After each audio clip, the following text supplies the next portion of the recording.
Welcome back to a Filmography of One, the show where I talk about good directors who only ever made one movie.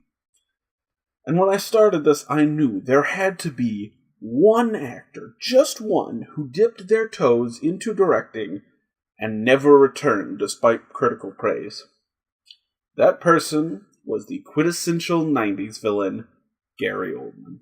You all know Gary Oldman, but allow me to pad this episode out.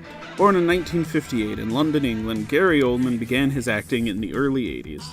He hit it big with his performance of Sex Pistols bassist Sid Vicious in the film Sid and Nancy. After that, Oldman grew a reputation for playing evil dudes. Dracula, Air Force One, True Romance, Fifth Element, Lost in Space, Leon the Professional. We're talking about the dude who was typecast as Lee Harvey Oswald. Eventually he would pull away from this image and is now probably best known for his role as Commissioner Gordon in the Dark Knight trilogy. He was also at one time married to Uma Thurman. I consider him to be very inspirational because I too would one day like to marry Uma Thurman. And somewhere in that long and tried career, he made a movie titled Nil by Mouth, a dark and emotional story about an abusive alcoholic whose life falls apart. Wasn't it like 2 episodes ago I was talking about Pee Wee Herman killing people with farts? 1997's Nil by Mouth stars Ray Winstone, known for his roles in The Departed and the massively underrated Sexy Beast, as Ray, and Oldman's Sid and Nancy co-star Kathy Burke as his wife Valerie. The film was produced by Leon the Professional and Fifth Element director Luc Besson. And when I said it was about an alcoholic's life going to shit, that wasn't an exaggeration, that's basically the whole plot. Ray drinks heavily and has a short temper. He's often abusive to his wife and son to the point that his wife kicks him out of the house, and later he destroys the apartment in an angry rage. Meanwhile, his brother-in-law and close friend Billy falls deeper and deeper into a heroin addiction. Fun movie, bring the kids. It's very dark and emotional. The performances carry a lot of weight, and it brings up a lot of questions about abusers and the way they affect the people around them. But it's never so dismal I ever wanted to stop watching. It's a dialogue-heavy and character-driven film, and it hits every beat it needs to. At the time of release, this film held the record for the most F-bombs per minute, averaging 3.34 fucks every 60 seconds. It was eventually beat by a 2005 documentary on the word, simply titled Fuck, and now the Trailer Park Boys movie SwearNet is also beating it, both by a wide margin. Because apparently someone keeps track of these things. It's also gotta be near the top for uses of cunt at around 83. No one keeps track of that, though. The title comes from a medical term meaning a patient shouldn't be eating or drinking anything. In fact, Max gets labeled Nil by Mouth in Mary and Max. Odd crossover there. In the film, Ray explains that his alcoholic father was taken to the hospital and labeled Nil by Mouth, which he found rather fitting for a man who never gave him any love or praise. This film is very British, and I don't say that simply because of the dark subject matter or excessive uses of cunt. All the characters use tons of British slang, and stylistically it looks very British. But like, the gross, scummy side of Britain. It's very reminiscent of Trainspotting, which came out a year earlier, and yes, I'm very aware is Scottish. Trainspotting is a bit more stylistic, but the dreary look of this film is very much intentional.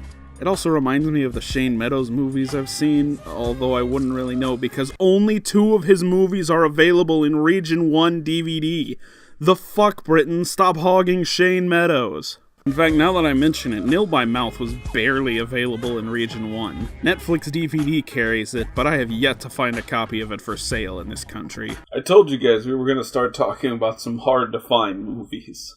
The film was really well received. Roger Ebert gave it a 3.5 out of 4. Time Out magazine considered it the 21st best British movie, putting it just above Brazil and Lawrence of Arabia, and just below Life of Brian. Actor Danny Dyer considers it his favorite movie of all time. It was up for the Palme d'Or at Cannes, and Kathy Burke even won Best Actress for it. It won a BAFTA for Best British Film of the Year and Best Screenplay of 97. It sits at a decent 7.4 on IMDb, but a slightly less enthusiastic but still respectable 65 on Rotten Tomatoes. It's gained something of an audience, especially over in Britain, to the point that Mind the Gap Theatre even put on a stage adaptation of the film in the year 2000.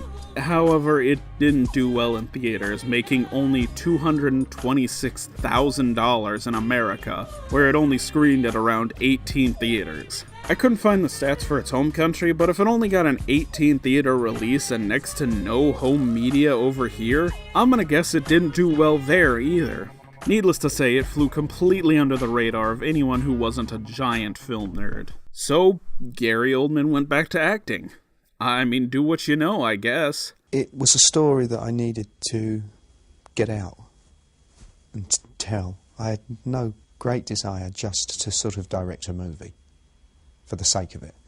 As you hear some actors sort of say, it's a natural progression, and I thought it was the next, I wanted to try it out, and I didn't have any great desire to throw a camera around for the sake of it. And so it was very much the story.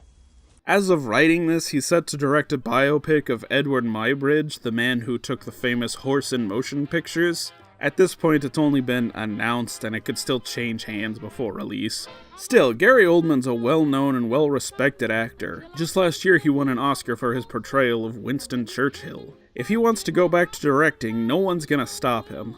I don't think he had that kind of clout in 1997. Actors like Clint Eastwood, who've gone on to be great directors, have had to work a long time to get to that point, and Gary Oldman was not there in 97. He'd been working for around a decade, and all he had to show for it were some villains and a few cheesy movies. But now he's a big name. He'll return to the director's seat when he's ready. And if and when he does, maybe we'll even get a wide home release of his first film here in America. But until then, Gary Oldman has a filmography, or at least a directing filmography, of one. I'll see you next time.